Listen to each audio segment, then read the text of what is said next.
net weten, Jo Binder. Wat is dat precies? Wat mag je daarvoor bij voorstellen, Wielstra? Ja, wat is dat nou? Ja, Kees Wielstra dus. Ik zit hier dus met de pet op van voorzitter van het bestuur van Jo Binder. Ja, Jo Binder had een bestuur. En dat is een bestuur voor al je vertegenwoordigers vanuit de vier belutsing gemeenten. Maar eerst Friesland, dan te bedeeld iets extra naar Kaspelen en de provincie. Ja. En dus die organisatie is ook van die gemeentes en de provincie. En de gemeenten die hadden de plicht volgens de wet om leerlingenvervoer te organiseren bij mij een beperking of van moordredenen en het WMO-vervoer. Nou, de gemeentes die hebben dat vervoer bij Jo Binder Deadline. Dat is een lidse organisatie van 3 mensen die bij ons in het gemeentehuis van Den Waard werken. En vanuit Jo Binder worden dan contracten afsluiten met vervoerders. Dus Jo Binder had zelf geen busjes, had zelf ook geen chauffeurs. Maar die besteedt 1 keer in de Saffelen hier het vervoer aan lokale taxibedrijven. En dat is ongeveer Jelien ook gebeurd. En de planning van de ritten, dat wordt dan dienen door de mobiliteitscentrale. En dat wordt dan ook onbesteed vanuit Jo Binder. Dat onbesteden is net omdat we dat zo graag willen, maar dat is een wettelijke plicht. Oké, dus dat is eigenlijk in kwart wat Jo Binder is. Ja. Maar nou wil Jo Binder dus die opstapplak voor leerlingen verhoren. Ja. Waarom mag dat? Nou, wollen is denk ik net helemaal het goede woord. Hè? Want net in je wol eigenlijk graag zo'n systeem ha. Want het systeem staat er tot nota werkt. Maar de busjes die bij de hoezenloons die de baan op te hellen. Maar chauffeurs die een soort aandacht hebben voor de baan. Dat is echt een heel goed systeem. Hè? En we zeggen dat ook terug in de rapportages van Jo Binder. Ik net er hier en daar. De meert de tevredenheid van de deelnemers, van de klanten. En die tevredenheid is over het algemeen echt heel groot. Mensen zijn heel blij dat Jo Binder er is. En dat het zo goed werkt. Maar wij besteden dat natuurlijk aan als Jo Binder in, dat taxivervoer. En dan praten we van tevoren met die vervoerders een bepaalde capaciteit aan. Toen we begonnen met Jo Binder en toen dit contract onbesteed is. Toen waren er ongeveer 600 leerlingen die vervoerd worden moesten naar Squalata van Hoesa. Toen hebben we gezegd, er is wel een groei in te verwachten.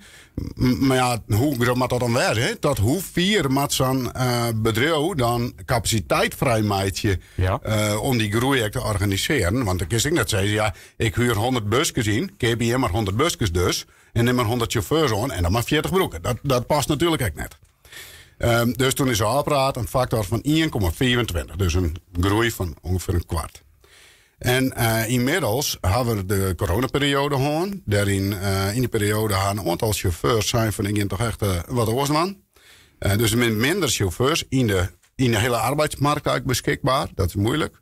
En tegelijk is het aantal leerlingen die naar speciaal onderwijs gaat best wel groeit. En er zijn nu meer dan 800 leerlingen. Op dit moment lukken 820 met leerlingen. En er kan altijd nog wat bij of aankomen. Die aantal wisselen wel wat. Of aanmeldingen. En dan komt eigenlijk redelijk plotseling. Het GI nog redelijk, zeg maar, het invullen van die routes. En sinds vrij kwart is eigenlijk heel helder geworden dat die routes gewoon hebben in te vullen binnen. Maar de capaciteit die er is. Hey. Dus dat levert een probleem op.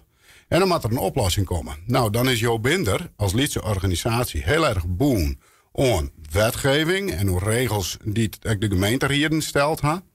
En dus winnen de oplossingen die we zieken kunnen, dat winnen net heel vol. Hè?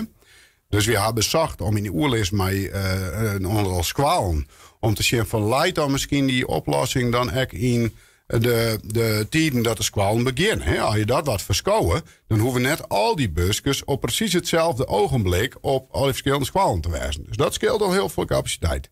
Maar die ruimte wie er net bij de squalen. Dus dat is geen oplossing. Dan maar we binnen de contracten en binnen de regels van de gemeente die in mij zou praten, haastje, wat zijn dan de mogelijkheden? En dan kwamen we eigenlijk alleen nog maar uit op het instrument van de opstapplekken. Want dat is logistiek zien best wel een oplossing. Het scheelt een hele grote busjes als je een aantal bij in grotere bussen vervoeren kunnen. Maar dan hoor je dan maar in je chauffeur. En dus is vrij kwart lien is die van oktober eigenlijk is onderzocht of dat dan een haalbare oplossing was. En uiteindelijk ben de gemeente hier geïnformeerd en ik de ouders erover informeerd. Nee, dat onderzocht is van wat zo'n dan logische routes wezen die zo'n bus rijden kan. En wat dan opstapplakken wezen en hoe vleren we dat dan om qua communicatie. Maar het moest alleen wel met stoom en kokend water, omdat 6 januari begint het, dan begint de squallen weer naar de crisisvakantie. Ja, dan moeten de bijen om in de squallen gebracht worden. Ja, dan is het maar een probleem. Ja. Maar ja, die bandjes ook. Ja, die bandjes ook. Die zijn eigenlijk maar een groot probleem, vind ik. Net. Vind je dat net? Ja, wij zijn ervoor om te zorgen dat de bandjes en de ouders net van een probleem komen te staan. Maar wel binnen alles wat er in uw macht lijdt. En wij vonden tot nota dat dit wie wat er in uw macht lijdt. En wat we nou zeggen is, eigenlijk wil je van zo'n proces de allergrootste zorgvuldigheid die het maar mogelijk is betrachten. Ook in communicatie en het proces en het meenemen van squalen en ouders.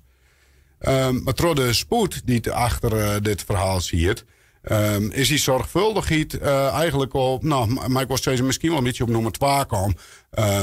Want de spoed die kwam voorop. Want we vonden net dat er vanaf 6 januari bij een thuis komen te zitten. Net meer op squallen gebracht worden kennen. Dus daar is die oplossing op gericht. Toen is er een bijeenkomst Berlijn met de ouders. Daar ben ik een aantal ouders bij West die daar vragen stellen konden. En daar achterom ben heel veel op de zwieren binnenkwam. En dan ben ik een aantal vragen gesteld in de gemeente hier. Die vinden er natuurlijk ook wat van. En we binnen zelf, als ik het bestuur van jou ben, er vanzelf ook net daar voor alle zorgen die het ouders naar je rugtje. Dus wat we die is in een week is dat het uiterste strekken om mogelijkheden te onderzoeken, om te verkennen wat het draagvlak bij de gemeente is en welke kant dat ze uit willen. En we gaan juist er nog een spoedoverleg gewoon met het bestuur bij elkaar roepen. Van welke kant geven we nou uit met alles wat we nou weten. Want we willen dat die onrust die er toch wel is, die we herkennen, dat het zo gauw mogelijk de wereld uit is. Ja, maar het spoedoverleg. Ziet je daar maar de pet of van Jo Binder of als wethouder van de gemeente Dantebrendeel? Ja, allebei eigenlijk. Want ik maak je als wethouder onderdeel uit van het bestuur. Ja. Om onze gemeente te vertegenwoordigen. Maar ik mij dat overleg dan ook voorzitten. Oké. Maar wat is er nou uitkomen? Want daar ben we natuurlijk echt beneden. Want je gaat net samen spoed overleggen. Er zijn al die problemen. Met de meesten die petities ombinden. Neem maar op. Sommige gemeenten ben er het in. Meesten die zeggen van ja, maar uw bandje die kennen in heel grote bus. Sommige bandjes moeten aanpassingen hebben. En dat moet langzaam geleidelijk soms aan. Die kan je het in je keer voor. Nou, in een leasebus kan je in een grote touringbus zetten bijvoorbeeld. Ja. Nou ja. Wat er uitkwam, je kan eigenlijk 2 kanten uit is aan wel eens. Of de keuze maatje, wij houden die koers op die opstapplekken als enige oplossing en daar zetten we nou mee terug. En dat is het dan. Ja. Of wij houden die oplossing wel achterhand, want we 6 januari net met lege handen komt staan van een aantal leerlingen. Maar we gaan wel ongelooflijk het terug met het ziekje naar alternatieve oplossingen. En met de meest grote creativiteit. En dat is een afspraak die we maken hebben. Want alle bestuurders die in zo'n bestuur zitten, jaren ook die ouders. En die ben daar ook net daarvoor. En dat ben ik alle eventjes burgers, bestuurders van gemeenten, die in het belang van hun eigen burgers zijn gemeente besturen. Ja. Dus die willen ook het beste voor de leerlingen en voor die ouders. Ja, eigenlijk ben je er nog net. Zo, nee, we zijn er nog net. Nee, je bent er, maar je bent er nog net. Je bent er nog net. Nee. Maar wat we in elk geval afpraten hebben, is dat we u dat het altijd strekken om zo goed mogelijk alternatieven te zoeken. Ja, en die alternatieven, want we moeten afsluiten de t-shirts achter. Ja. Maar die alternatieven, wanneer wordt dat bekend? Dat, zo gauw mogelijk.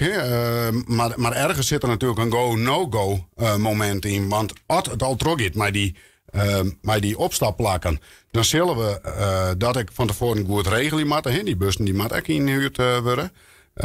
Dus het precieze tijdstip weet ik nog net. Maar ik hoop dat het een kwestie van een aantal dagen is. Dus zo lang, maar we nog wel de optie van het opstapplakken achteraan houden om net met lege handen te staan.